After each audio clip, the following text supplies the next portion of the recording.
ನಮಸ್ತೆ ಕರ್ನಾಟಕ ಸ್ನೇಹಿತರೆ, ಈ ಹೊತ್ತಿನ ಅಪ್ಡೇಟ್. ಫಸ್ಟ್ ಅಪ್ಡೇಟ್ ಬಂದು ಪ್ರತಿಕಾ ರಾವಲ್ ಅವರ ಬಗ್ಗೆ ಆಗಿರ್ತದೆ. ಪ್ರತಿಕಾ ರಾವಲ್ ಟೀಮ್ ಇಂಡಿಯಾದ ಕಾಯಂ ಸದಸ್ಯರಾಗಿದ್ರು, ಆದ್ರೆ ಇಂಜುರಿಯಿಂದಾಗಿ ಅವರು ಸೈಡ್ ಲೈನ್ ಆಗಿದ್ದಾರೆ ಸದ್ಯದ ಮಟ್ಟಿಗೆ. ಹಾಗೇನೆ ನೋಡೋದಾದ್ರೆ ಸದ್ಯಕ್ಕೆ ಟೀಮ್ ಇಂಡಿಯಾ ವುಮೆನ್ಸ್ ಕ್ರಿಕೆಟ್ ಏನಿದೆ ಅದಕ್ಕೆ ಯಾವುದೇ ರೀತಿಯಾದಂತಹ ಸೀರೀಸ್ ಇರುವುದಿಲ್ಲ. ಕೆಲವೊಂದಿಷ್ಟು ಪ್ಲೇಯರ್ಗಳು ಏನಿದ್ದಾರೆ ಲೀಗ್ ಗಳಲ್ಲಿ ಆಟ ಆಡ್ತಿದ್ದಾರೆ, ಕೆಲವೊಂದಿಷ್ಟು ಪ್ಲೇಯರ್ಗಳು ಡೊಮೆಸ್ಟಿಕ್ ನಲ್ಲಿ ಆಟ ಆಡ್ತಾ ಇದ್ದಾರೆ. ಆದ್ರೆ ಪ್ರತಿಕಾ ರಾವಲ್ ಏನಿದ್ದಾರೆ ಇಂಗ್ಲೆಂಡ್ ನ ODI ಮ್ಯಾಚ್ ಆಡ್ಲಿಕ್ಕೆ ರೆಡಿ ಆಗಿದ್ದಾರೆ. ಇದು ಇಂಗ್ಲೆಂಡ್ ನ ಡೊಮೆಸ್ಟಿಕ್ ಮ್ಯಾಚ್ ಅಂತ ಹೇಳ್ಬಹುದು. ಇಂಗ್ಲೆಂಡ್ ನ ಒನ್ ಡೇ ಡೊಮೆಸ್ಟಿಕ್ ಮ್ಯಾಚ್ ನಲ್ಲಿ ಪ್ರತಿಕಾ ರಾವಲ್ ಏನಿದ್ದಾರೆ ಅವರು ವಾರ್ವಿಕ್ ಶೈರ್ ಪರ ಆಡಲು ಇವಾಗ ಹೊರಟಿದ್ದಾರೆ. ಈ ಸೀಸನ್ ಆಗ್ತಾ ಇದೆ, ಆದ್ರೆ ಬಾಕಿ ಉಳಿದ ಮ್ಯಾಚ್ ಗಳೇನಿದ್ದಾವೆ ಅದರಲ್ಲಿ ಪ್ರತಿಕಾ ರಾವಲ್ ಅವರು ಆಟ ಆಡಲಿದ್ದಾರೆ. ಈ ಮೂಲಕ ಅವರು ತಮ್ಮ ಒಂದು ಅಬಿಲಿಟಿಯನ್ನು ಇನ್ನೂ ಹೆಚ್ಚಿಸಿಕೊಳ್ಬಹುದು. ಹಾಗೇನೆ ಕಂಡೀಷನ್ ಅಡಾಪ್ಟ್ ಮಾಡಿಕೊಂಡು ಮುಂದಿನ ದಿನಗಳಲ್ಲಿ ಇಂಗ್ಲೆಂಡ್ ನಲ್ಲೂ ಕೂಡ ಒಳ್ಳೆ ರೀತಿಯಾದಂತಹ ಬ್ಯಾಟಿಂಗ್ ಮಾಡಬಹುದು.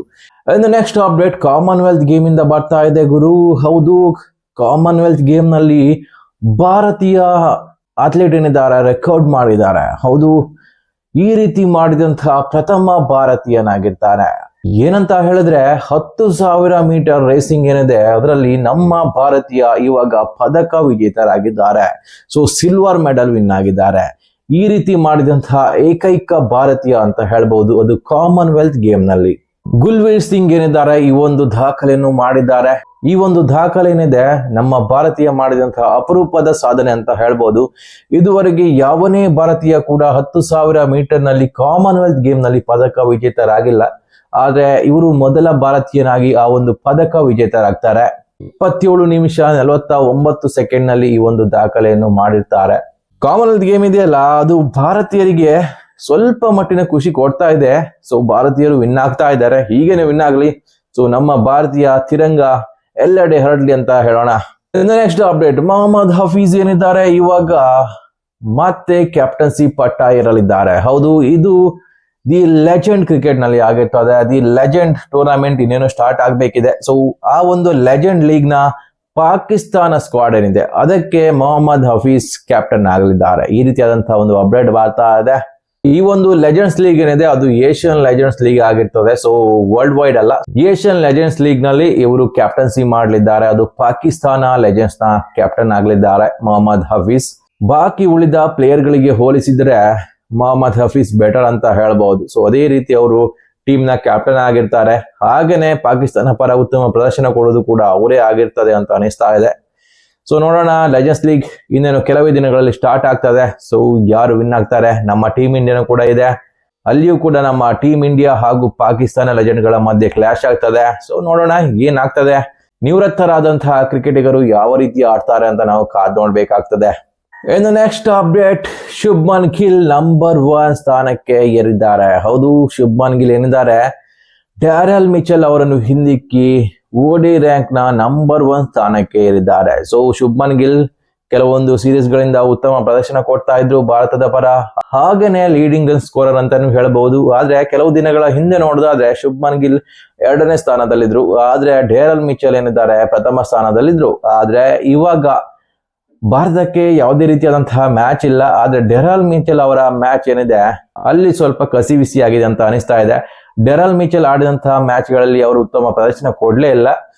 ಆ ರೀಸನ್ ಇಂದ ಯಾವುದೇ ಅಂಕ ಲಾಸ್ ಆಗದೆ ಶುಭ್ಮನ್ ಗಿಲ್ ಏನಿದ್ದಾರೆ ನಂಬರ್ 1 ಸ್ಥಾನಕ್ಕೆ ಎಂಟ್ರಿ ಕೊಟ್ಟಿದ್ದಾರೆ. ಇನ್ನು ಕೆಲವು ತಿಂಗಳುಗಳ ಕಾಲ ಒನ್ ಡೇ ಮ್ಯಾಚ್ ನಿಂದ ದೂರವಿರ್ತಾರೆ. ಭಾರತದ ಮುಂದಿನ ಸೀರೀಸ್ ಏನಿದೆ ಅದು ಶ್ರೀಲಂಕಾದ ಜೊತೆ ಟೆಸ್ಟ್ ಆಗಿರ್ತದೆ.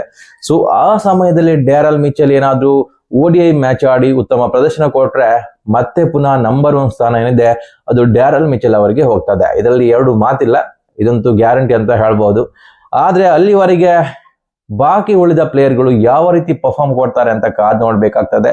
ಸದ್ಯಕ್ಕೆ ನಮ್ಮ ಶುಭ್ಮನ್ ಗಿಲ್ ಏನಿದ್ದಾರೆ ಅವರು ನಂಬರ್ 1 ಸ್ಥಾನಕ್ಕೆ ಏರಿದ್ದಾರೆ. ನೆಕ್ಸ್ಟ್ ಅಪ್ಡೇಟ್, ವೈಭವ್ ಸೂರ್ಯವಂಶಿ ಅವರ ಒಂದು ಬಿಗ್ ಅಪ್ಡೇಟ್ ಬರ್ತಾ ಇದೆ. ವೈಭವ್ ಸೂರ್ಯವಂಶಿ ನಂಬರ್ 48. ವೈಭವ್ ಸೂರ್ಯವಂಶಿ ಅವರ ನೂತನ ರ್ಯಾಂಕಿಂಗ್ ಬಂದು 48 ಆಗಿರ್ತದೆ ಅಂತೆ. ಅದು T20 ಕ್ರಿಕೆಟ್ ನಲ್ಲಿ ಜಿಂಬಾಬ್ವೆ ಸೀರೀಸ್ ಏನಿದೆ ಅದಕ್ಕೂ ಮುಂಚೆ ವೈಭವ್ ಅವರ ರೇಟಿಂಗ್ ಬಂದು 278 ಆಗಿತ್ತು.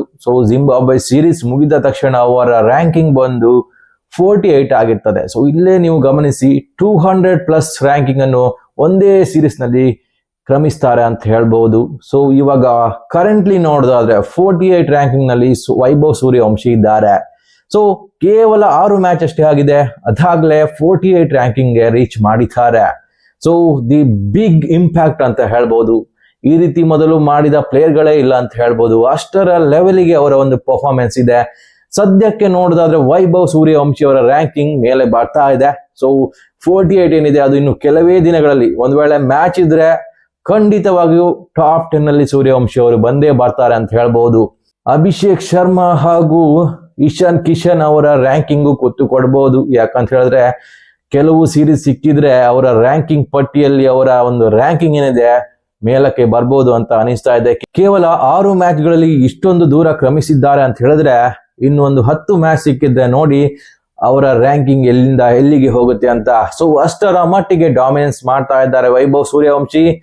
ಸೊ ಸದ್ಯಕ್ಕೆ ನೋಡೋದಾದ್ರೆ ವೈಭವ್ ಸೂರ್ಯವಂಶಿ ಏನಿದ್ದಾರೆ ನಂಬರ್ 48ಗೆ ಬಂದಾಯ್ತು. ಸೊ ಇನ್ನು ಕೆಲವೇ ದಿನಗಳಲ್ಲಿ ನಂಬರ್ ಟಾಪ್ಗೆ ಬರ್ಬೋದು ಅಂತ ಅನಿಸ್ತಾ ಇದೆ. ಟಾಪ್ ನಂಬರ್ ಅಲ್ಲಿ ಫಿನಿಶ್ ಮಾಡಬಹುದು ಇನ್ನು ಕೆಲವೇ ದಿನಗಳಲ್ಲಿ. ಸೊ ಇದು ಇವತ್ತಿನ ಅಪ್ಡೇಟ್. ಇಷ್ಟವಾದ್ರೆ ಲೈಕ್ ಮಾಡಿ, ಹಾಗೇನೆ ಸಬ್ಸ್ಕ್ರೈಬ್ ಮಾಡಿ. ನಮಸ್ಕಾರ.